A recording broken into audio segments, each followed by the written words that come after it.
নমস্কার বন্ধুরা, আমি রিয়া এক নতুন পর্ব নিয়ে চলে এলাম। আজকে ভিডিও দেওয়ার একটু ইচ্ছা নেই, জানি না কে কীভাবে নেবে।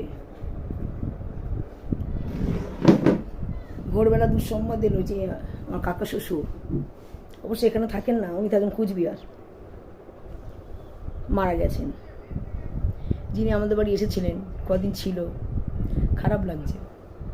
যখন অসুস্থ হয়েছিল, সুগার ফল্ট করেছিল, আপনাদের দাদাকে বলেছিলাম একবার গিয়ে ঘুরে আসবো, কারণ আমার কাজটাকে এইভাবে বেছে নিয়েছি, যেখানে যাব, যেখানে আত্মীয় থাকবে একবেলা করে ঘুরে আসবো। কিন্তু থাকাথাকির কারবার করবে না, নাহলে আমার এখানে কাজে অসুবিধে হয়ে যাবে। দাদা বলছে ঠিক আছে, বন্ধুরা তো অনেকেই বলেছেন কুচবিহারের রাজবাড়ি দেখবেন, একটু অমুক জায়গায় যাবেন, কিছু বলবেন তাদের বিষয় নিয়ে। আমি তো এসব কিছু জানি না, না জেনে শুনে তো বলা যাবে না। ভেবেছি আশেপাশের লোককে জিজ্ঞেস করে আপনাদের কাছে ভিডিওতে আসবো। যারা যারা আমার ফেসবুক বন্ধু আছেন, ইউটিউবের বন্ধু আছেন, কুচবিহার দেখার কথা বলেছিলাম, যেহেতু দেশ আমাদের ওখানে, আমরা কোনোদিন যাইনি কোনো কারণবশত, না আমাদের কোনো ফল্ট নেই। সেই কাকা এসেছিল আমাদের বাড়িতে, খুশি হয়েছিল যে আমি বাড়ির মধ্যে জায়গা কিনে বাড়ি করেছি। সবাই তো বিয়ে করে শ্বশুরবাড়িতেই থাকে, আমার তো সেই কপাল ছিল না। যা গল্প গাছা করতাম, কাকু এসেছিল, বলেছেন যাতায়াত করবে। আর বন্ধুরা, যাতায়াতটা করবো কি, অনেক ঘন্টা পথ, ট্রেনে বসে বসে একবারই গেছিলাম আমি, অবস্থা খারাপ হয়ে গিয়েছিল, শরীর অসুস্থ হয়ে গেছিলো। এতটা জার্নি তো আমার কোনো অভ্যাস নেই। স্বাভাবিক আত্মীয় থাকলে তো বরাবর যদি যেতাম ঠিক আছে, কি অসুবিধা হতো না কোনো কিছুতে। হঠাৎ গেছি তো, এত ঘন্টা অভ্যাস ছিল না, শরীরটা খারাপ হয়ে গিয়েছিল। কি বলবো, কালকে নাকি 12টার পর মারা গেছে, প্রায় 1টার কাছাকাছি নাকি মারা গেছে। ওনার ছেলের সাথে কথা হয়েছে, ছোট ছেলে, আপনার দাদাই ফোন করেছিল আমাকে, ননদ ফোন করেছিল ভোরবেলায় 6:45 বাজে, এরকমই। ডিস্টার্ব করতে চাইনি কাউকে, রাত্রিবেলায় ফোন এসেছিল, কাউকে বলেনি। আমরা ভোরবেলা খবরটা পেয়েছি। যাই হোক, ভালোই হয়েছে খবরটা দিয়েছে। রাত্রিবেলা দিলেও অসুবিধা হতো না যদি কেউ জেনে থাকতো। আমাদের কোনো ব্যাপার না, আমরা এমনি 2-3টের সময় ঘুমাই, আমাদের কোনো ব্যাপার না। কী করবো, কিছু করার নেই, আমাদের এমনি ঘুম চলে গেছে আমাদের নানান টেনশানে। ওই জন্যই খারাপ লাগে, দাদাকে বলছিল একটু ঘুরে এসো না, টিকিট দেখছি টিকিট পাচ্ছে না, তা এরা মনে যাবে মনে হচ্ছে, জানি না।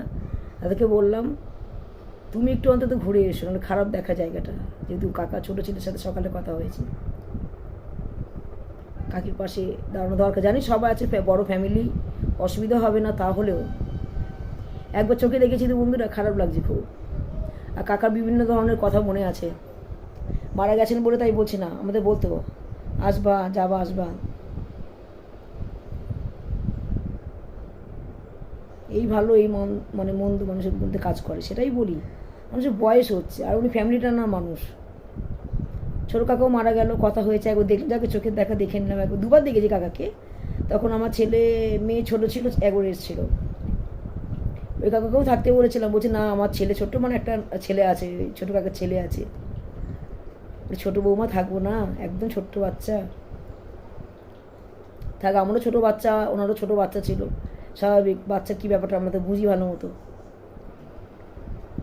আর এই ছোটো কাকা মারা গেল, মানলাম যতটুকু পেরেছি। বন্ধুরা বাইরে আছে তো কী হয়েছে, ওনারা তো খারাপ ব্যবহার কোনোদিনই আমার সাথে করেনি, আর চেনে না, কী করে করবে, দরকারও নেই। আমরা তো সেরকম ধরনের মানুষ না, মানুষ তো ভুল বুঝে অনেক কিছুই বলতে পারে, দেখলো জানলো।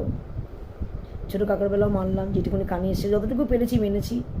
বুঝতেই পারছেন বাইরে ঘাটে যেতে লাগে, আর এই কাকা তো মানতেই হবে, যেহেতু উনি বাড়িতে এসেছিল, কথা হয়েছিল। ওনাদের বাড়িতেও আমি গিয়েছিলাম আমরা অনুষ্ঠানের দিন, আর সেই গেছিলাম, আর যাইনি।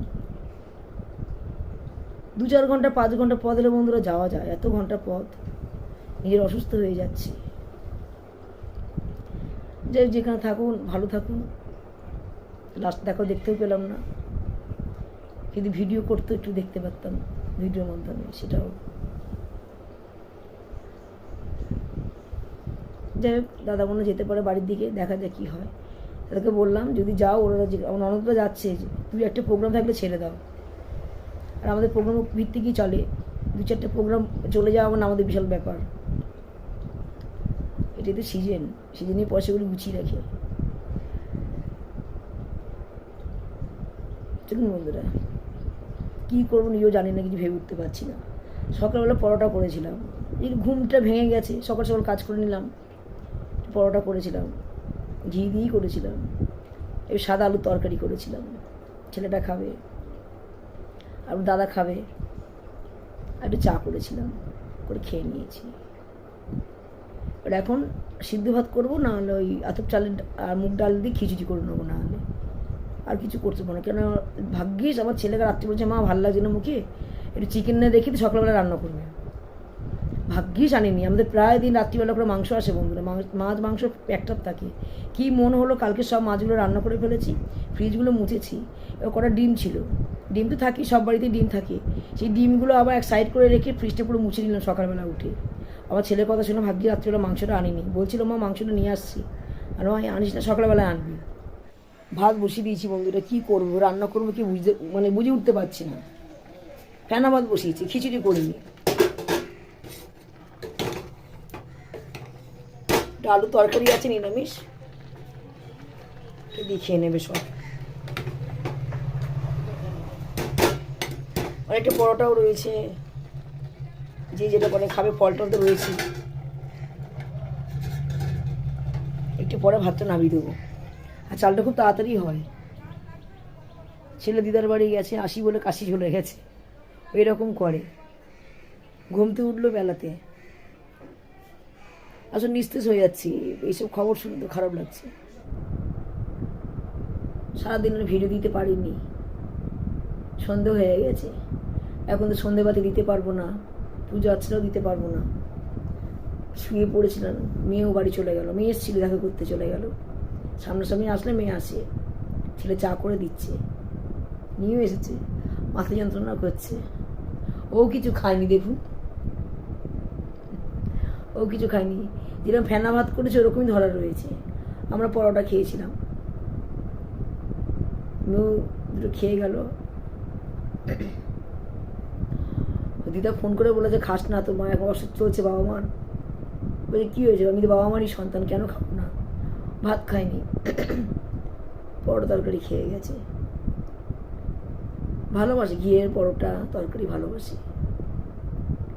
ছেলেও সারাদিন ভাত খায়নি, কারণ দাদাও খায়নি, আমিও খাইনি, যেরকম ভাত সেরকম রয়েছে। আমি আর 2 দিন 3 দিন কষ্ট করে খাওয়া, পরে নিরামিষ তরকারি করবো, যে না আর খাবে না। আলুর তরকারি ছিল, অল্প ছিল, খাইনি, পরোটা দিয়ে খেয়ে নিয়েছিল। এভাবেই চলবে, কটা দিন চলুক। আর বেশি ভিডিওটি বড় করবো না বন্ধুরা, অনেক কথা বলে ফেলছি। মন মেয়াদটা ভালো না, ঘাড়ে প্রচুর যন্ত্রণা করছে, দেখি চা খাই যদি ব্যথাটা কমে ঘাড়ে। আজকে ভিডিও দেওয়ার একটু ইচ্ছে ছিল না, জোর জবরদস্তি ভিডিও দিলাম। যদি ভিডিওটি ভালো লেগে থাকে লাইক শেয়ার কমেন্ট করতে ভুলবেন না। চ্যানেলটা অবশ্যই সাবস্ক্রাইব করে রেখে দেবেন নতুন ভিডিও পাওয়ার জন্য। আজকের মতো টাটা, কালকে আবার দেখা হবে আপনাদের সাথে।